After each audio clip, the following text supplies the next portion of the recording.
पालक पनीर सगळ्यांनी खूप वेळा ट्राय केली असेल, पण ही झिरो ऑइल रेसिपी नक्की बघा। नमस्कार, मी स्वप्ना वायकर, वायकर्स किचनमध्ये तुमच्या सगळ्यांचे मनापासून स्वागत करते। तर बघा, एका व्ह्यूअर्सची कंटिन्यू कमेंट येते मला झिरो ऑइल रेसिपीच्या, त्यांना भाज्या हव्यात।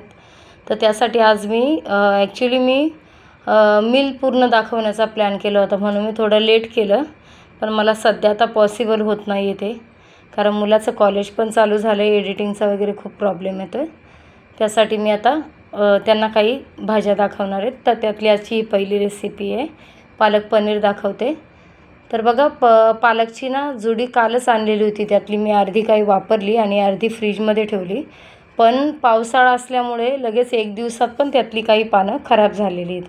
तर ती व्यवस्थित अशी निवडून घ्यायची परत एकदा आणि स्वच्छ धुवून मग चिरून घ्यायची आपल्याला, कारण चिरल्यानंतर भाजी धुवायची नाही आहे, त्याच्यामुळे आधीच स्वच्छ धुवून घेतली मी आणि चिरून घ्यायची।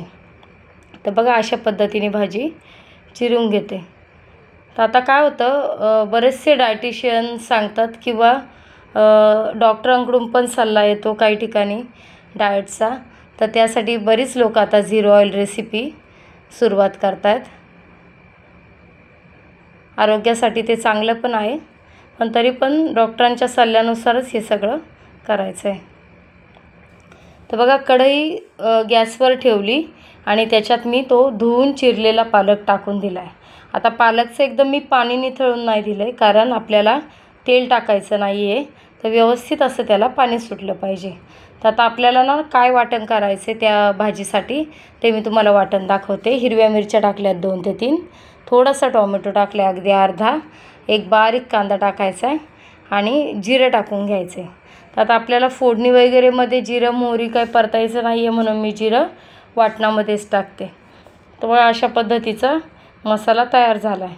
तर अगदी भाजी थोडी आहे, खूप जास्त नाही आहे, त्याच्यामुळे मी पनीर पण कमी घेतलेलं आहे, फक्त 100 ग्राम पनीर घेतलं आहे, कारण पालकच्या अर्धी जुडी मी वापरलेली होती आणि अर्धीच जुडी आता शिल्लक आहे।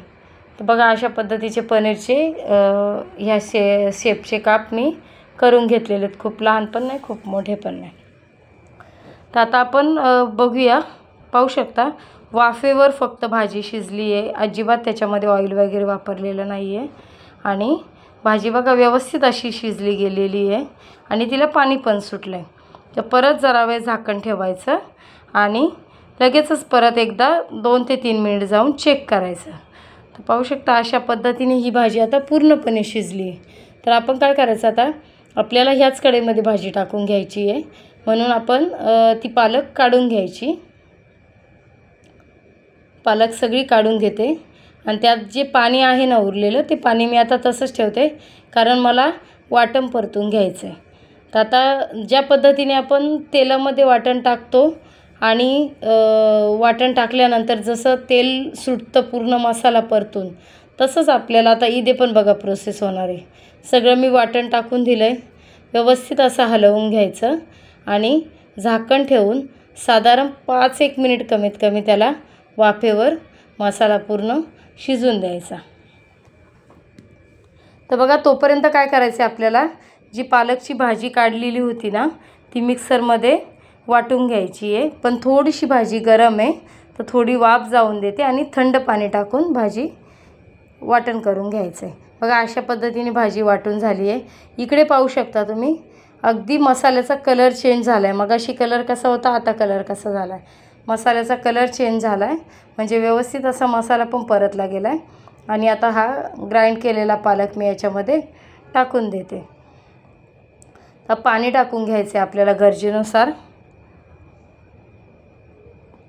जे पण पाणी टाकायचं ते एकदाच टाकून घ्यायचं आहे आणि थोडंसं अगदी अर्धा ते 1 चमचा आपल्याला बेसन पीठ टाकायचं आहे। बेसन पिठामुळे काय होणार आहे, त्याचं टेक्स्चर असं थोडंसं घट्टसर व्हायला मदत होईल आणि पालकच्या भाजीला टेस्ट पण छान येते।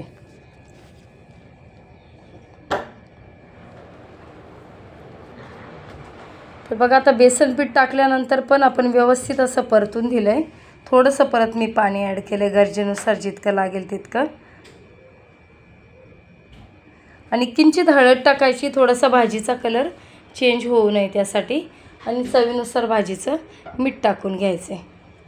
सध्या व्हिडिओ पण रेग्युलर टाकणं मला जमत नाही आहे, तर त्यासाठी पण मी दिलगिरी व्यक्त करते.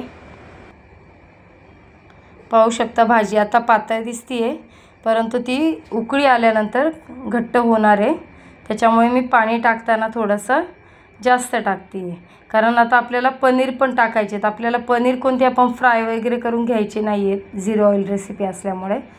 त्यासाठी पनीर पण शिजलं गेलं पाहिजे, म्हणून थोडंसं पाण्याचं प्रमाण जास्त टाकलं आहे. मग अशा पद्धतीने पनीर टाकून द्यायचे आणि झाकण ठेवायचं. साधारण एक 10 मिनिटांनी पाहू शकता व्यवस्थित असं हलवून घ्यायचं.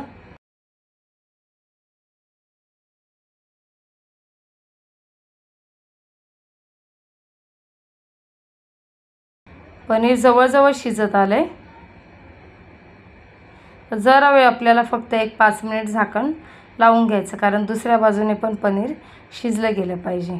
आणि पुढच्या 5 मिनिटामध्ये पनीर व्यवस्थित असं मऊसूत शिजलं गेलं. बघा, मी तुम्हाला चमच्यानेच दाखवलं हे करून. आणि भाजीही घट्ट झालेली आहे आपली. तर अशा पद्धतीने माझी 0 ऑइल रेसिपी तयार झालेली आहे, पालक पनीरची भाजी. तर तुम्हाला आवडली तर लाईक, शेअर आणि कमेंट्स करून नक्की सांगा रेसिपी कशी झालेली आहे. तर आम्ही अजून प्रयत्न करेल बऱ्याचशा भाज्या दाखवण्याच्या. जसं मला ॲडजस्ट होईल तशा मी अजून 0 ऑइल रेसिपी दाखवणार आहे. तर तुम्ही एकदा नक्की ट्राय करा, कारण मी खाल्ल्यानंतर आहे ना, मला अजिबात असं जाणवलं नाही की याच्यामध्ये आपण तेलाचा जराही वापर केला नाही. आणि ज्यांनी मला रिक्वेस्ट केली त्यांचाही आभार मानते.